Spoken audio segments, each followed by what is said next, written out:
Well, Eric Mangini coached the Browns, and he still resides there, except for his bougie summers.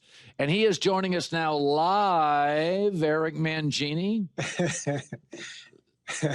So I have a feeling that you and I will disagree a little. During the break, you made an interesting point. So I tend to have the drip, drip, drip. This was my Johnny Manziel theory, is that everybody makes mistakes, especially when you're young. But if I see 2, 3, 4, 5, then you've got a plumbing issue. It's not just you didn't close the faucet. So there's about 6 pieces of video in college where Shadur was a little bit of a brat, whatever. Then there's the legendary cringy draft room. Didn't love that as a B prospect. Then there's back-to-back speeding tickets, both over 90, and a missed arraignment. And now I'm like, okay, it's not just a drippy faucet. There's a real maturity.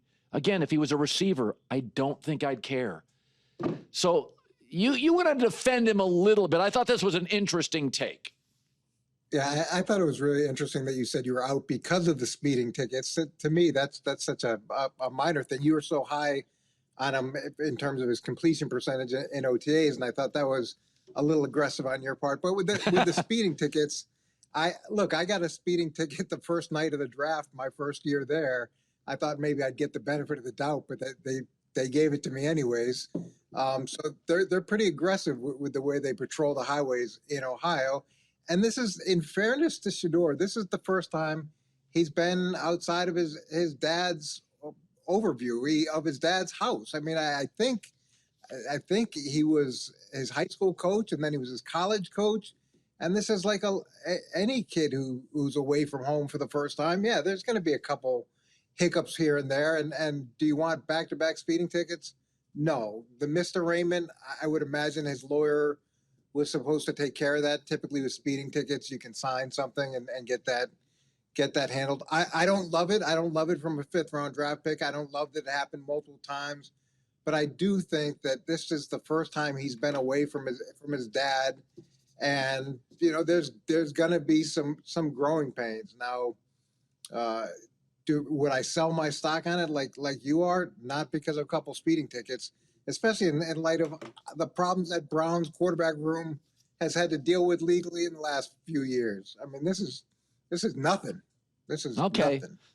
Okay. How much of this is, Jimmy Haslam has his hands all over Manziel, has his hands all over Deshaun Watson, admitted it, man enough to admit it. I saw the reaction in the draft room when they took Shedeur Sanders. It's pretty obvious it wasn't the coach and the GM's pick. How much is this team has 8 last place finishes in 13 years owning it. How much of this is we don't have a very good owner here like Washington, D.C. and the Commanders? Yeah, I didn't love the owner stepping in and saying, you got to take this guy in the 5th round. And I doubt they'll ever admit to it.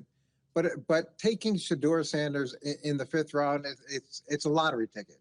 If it hits, great. It couldn't be any better for the organization, even if it means your scouts are wrong and your head coach is wrong and your owner is right. If you hit on a quarterback in the 5th round, it's fantastic. And if you miss on him, it's not that big a deal. So I could see why Jimmy Haslam at that point was saying, here's a guy a lot of people had significantly higher. He's dropped all the way to the 5th round. It's a position of extreme value. And if it works out, great. And if it doesn't, we're not that much worse off. All right. Did you ever have a 5th round pick hit like big time? I was part of the 6th round pick that hit in New England with Tom. And then, Rodney Harrison is a guy I coached who was drafted in the 5th round, who ended up hitting pretty big. And you see it every year, there's 1 or 2 guys that pop in those late rounds. From a quarterback perspective, I actually like the fact that he went later because I thought the pressure would be taken off him. What I don't love that the Browns are doing organizationally is hyping him up as much as they are and putting the pressure back on him. I don't love that part of it. I want to this team we may not talk about much this year. But Justin Fields is an interesting prospect. So there's so much good offensive coaching now in the league that didn't exist 20 years ago. There's so many smart young guys. The McVay tree alone is just so many smart guys. And so Sam Darnold, Geno Smith, and Baker Mayfield found a second, third, fourth team, and they hit. And that didn't used to happen, Eric. If you didn't hit on your first team, like Drew Brees was the exception, like it was over.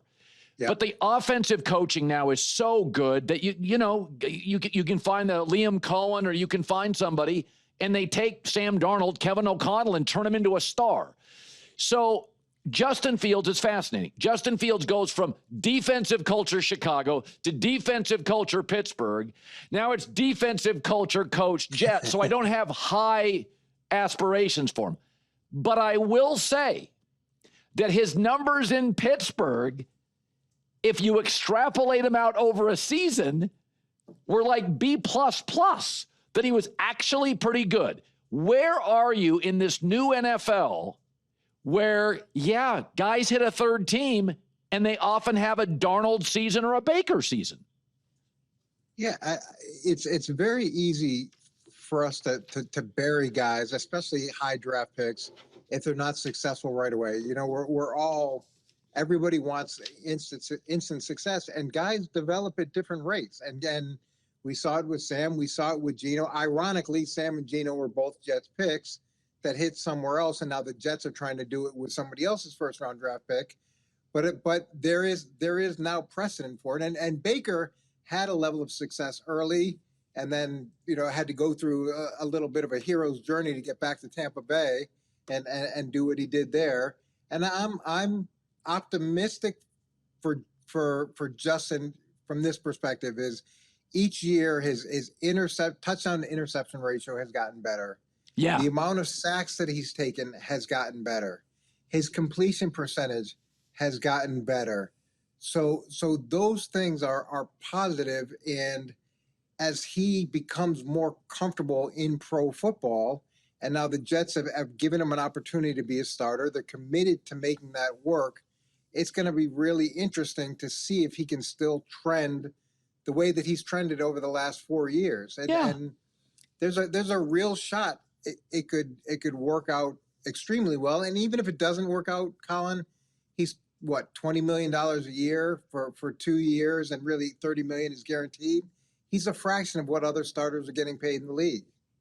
Finally, I have last several years, I think this is my favorite pick. Who will double their win total? Last year, I took Washington and Denver.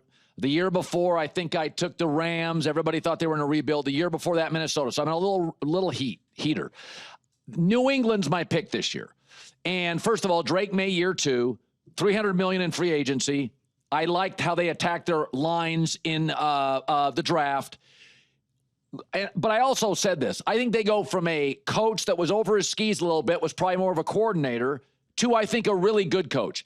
Tell people your feeling on Vrabel, what you've heard, what you know, because I know he is not flashy, but I've always thought Mike's team, he's a culture developer.